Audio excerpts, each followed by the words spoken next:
Walt is back in his Mississippi Moment mode to tell us about another significant Mississippian who died recently, who we may not know. Walt, who was that we're talking about? Well, probably somebody you really haven't heard of. His name is Bayless. He had a significant career in Hollywood, now not in front of the camera, but you have no doubt seen his imprint on the screen.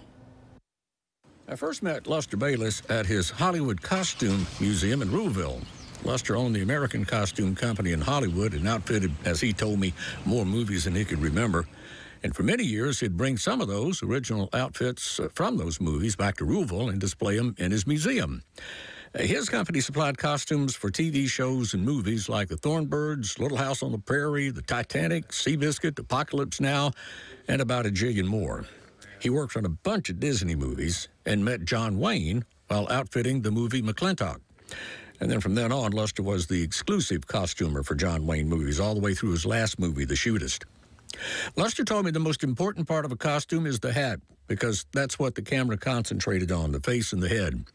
And John Wayne told him one time, if you give me the right hat, I'll figure out what goes under it. I like his story. Bayless hitchhiked to Hollywood, and through paying attention and learning his craft and a work ethic that his clients liked, made a successful career.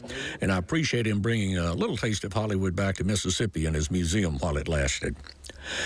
Bayless, another Mississippian who made a big impact elsewhere, implementing a lot of what he learned growing up here, but never forgetting where he came from. Bayless was 84 years old. Yeah, Luster told me about the first time he ever met John Wayne.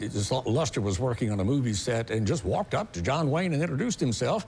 And he told John Wayne that he used to work in the cotton fields of Mississippi and would hitchhike into town on the weekend and go to the movies. And he liked to watch John Wayne movies.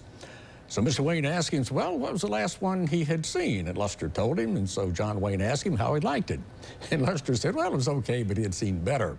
So he said, then John Wayne reached into his pocket, pulled out a quarter, handed it to Luster, and told him, well, here, kid, here's your 2 bits back. So they ended up being very good friends for the rest of their lives, or the rest of his life anyway.